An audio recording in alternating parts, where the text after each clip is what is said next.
Hi everyone, how are you all? I hope you are doing well. Okay, today I'm going to teach you how to frame complex sentences. இன்னைக்கு நம்ம complex sentences வந்து எப்படி make பண்ணணும் அப்படின்றத பத்தி தான் இன்னைக்கு வந்து உங்களுக்கு டீடைல்டா ஒரு டிஸ்கிரிப்ஷன் கொடுத்து உங்களுக்கு எக்ஸாம்பிள்ஸோட உங்களுக்கு நான் சொல்லி தர போறேன். If you are so excited, so as you have given extra points for the topic grammar, I have selected as your wish. உங்களுடைய விருப்பத்தின் பேரில் தான் இந்த டாபிக்கை நான் எடுத்திருக்கேன். ஸோ எத்தனை பேருக்கு இந்த டாபிக் பிடிச்சிருக்கு அப்படின்றத என்னுடைய காமெண்ட் செக்ஷன்ல வந்து பதிவு பண்ணுங்க. Okay, fine.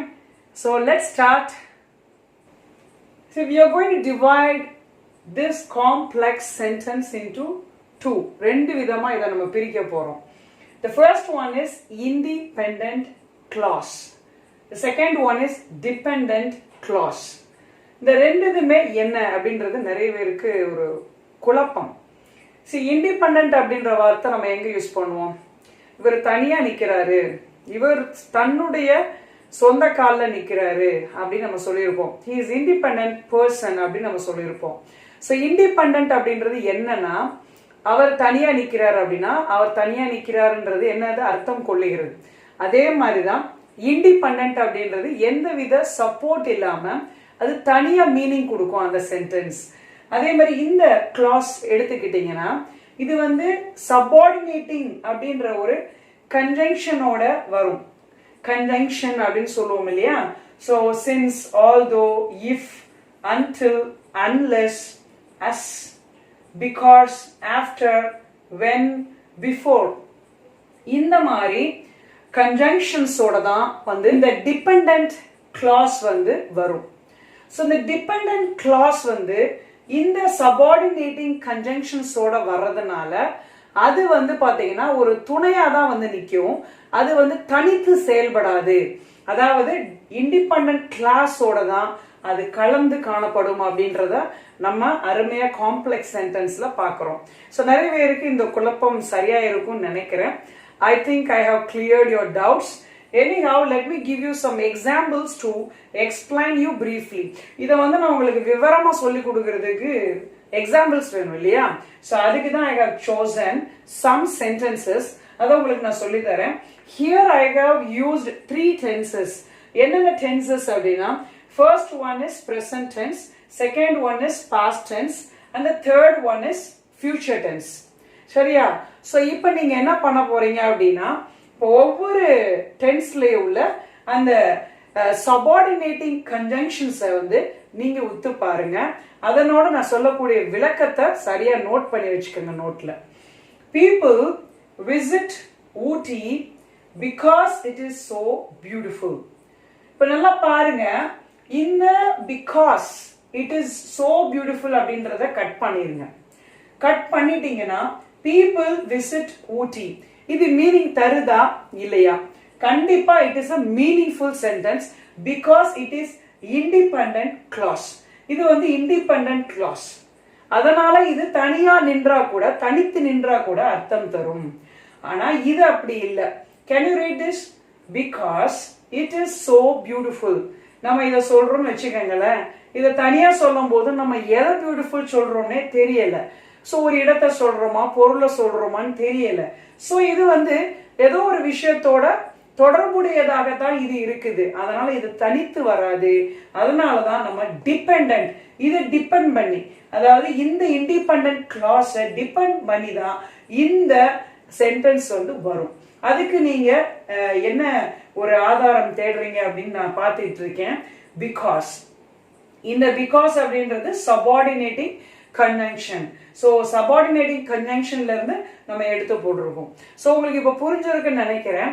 ஸோ இந்த மாதிரி உங்களுக்கு நிறைய கன்ஜங்ஷன்ஸோட தான் காம்ப்ளெக்ஸ் சென்டென்ஸ் எல்லாமே வரும். அடுத்த ஒரு எக்ஸாம்பிள் பாஸ்ட் டென்ஸ்ல கொடுத்திருக்கேன். அதனுடைய அர்த்தத்தை பார்ப்போமா? I visited Ooty when I was 20. நான் 20 வயசா இருந்த பொழுது, எனக்கு 20 வயசு இருந்த பொழுது நான் என்ன பண்ணேன்? போதுன்னு சொல்லுவோம் தமிழ்ல. 20 வயசு இருந்த போது நான் வந்து ஊட்டிக்கு என்ன பண்ணேன் போனேன், விசிட்டட் அப்படின்றது போனேன், சென்றேன் அப்படின்னு சொல்லலாம். ஸோ இங்க வந்து பாத்தீங்கன்னா இங்க when I was 20 மட்டும் நீங்க தனியா பிரிச்சிருங்க. இது வந்து டிபெண்டன்ட், அதாவது இதை டிபெண்ட் பண்ணி தான் இந்த ஒரு சென்டர் கிளாஸ் வந்து வரும். அதை நீங்க வந்து சேர்க்கல அப்படின்னா தனியா விட்டுருங்க, அது மீனிங் தராது. ஸோ 20 அப்படின்னா 20 வயசு போகுது அப்படின்னா உங்களுக்கு அர்த்தம் தராது, அது ஒரு என்ன சொல்றது மீனிங்ஃபுல்லா இருக்காது.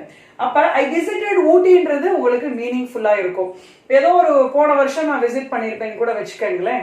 ஸோ ஐ விசிட்டட் ஊட்டி அப்படின்னு நம்ம சொல்லுவோம். ஸோ அது வந்து பாஸ்ட் டென்ஸ்ல வருது, இது தனியா செயல்படும். பட் இது ரெண்டையும் சேர்த்தாதான் உங்களுக்கு சென்டென்ஸ் முழுமை அடைகிறது. So I visited Ooty when I was 20 அப்படின்னு நம்ம சொல்றோம். ஸோ இதுல இங்க இந்த when அப்படின்றது போது, 20 வயது இருந்த பொழுது போது அப்படின்னு நம்ம வரும். அப்போ வந்து நான் ஊட்டிக்கு சென்றேன் இறந்த காலத்துல. ஸோ இது மாதிரி நம்ம ஃபியூச்சர் டென்ஸ்லயும் போட்டு பார்ப்போம். I will visit America when I get an opportunity. So I will visit America when I get an opportunity. So இப்ப நல்லா புரிஞ்சுக்கங்க, எனக்கு ஆப்பர்ச்சுனிட்டி அதாவது வாய்ப்பு கிடைக்கும் போது நான் அமெரிக்காவுக்கு செல்வேன். இதுல நீங்க இதை மட்டும் கட் பண்ணிருங்க, இதை மட்டும் வாசிங்க. I will visit America அப்படின்றது இது வந்து இண்டிபெண்டன்ட், தனித்து நின்றாலும் அர்த்தம் தரக்கூடிய விஷயம். அமெரிக்காவுக்கு போவேன், எப்பதான் போவேன் நான் சொல்லுவேன், எந்த மாசம் போவேன் கூட சொல்லிடலாம். இது அர்த்தம் கொடுக்குது, இது அர்த்தம் தனியா கொடுக்குமா? when I get an opportunity அப்படின்றது எதை பத்தி நம்ம சொல்றோம் தெரியாது. ஸோ இது வந்து டிபெண்டா தான் இதுல வருது. ஸோ இந்த when அப்படின்றது நம்ம இங்க சபார்டினேட்டிங் கன்ஜங்ஷன்ல இருந்து எடுத்திருக்கோம். ஸோ இதெல்லாம் போட்டு ஒரு வீடியோ உங்களுக்கு நான் அடுத்த கிளாஸ்ல தர்றேன். ஸோ இந்த ஒரு உங்களுக்கு விளக்கம் புரிஞ்சுச்சா? நீங்க என்ன பண்ண போறீங்க அப்படின்னா, after watching this you are going to give me 3 examples using 3 tenses. இந்த 3 வகையான காலங்களை பயன்படுத்தி நீங்களும் எனக்கு இது மாதிரி ஒரு எக்ஸாம்பிள் அனுப்பி வைக்கணும். அப்பதான் உங்களுக்கு புரிஞ்சுச்சா அப்படின்றது எனக்கு தெரியும்.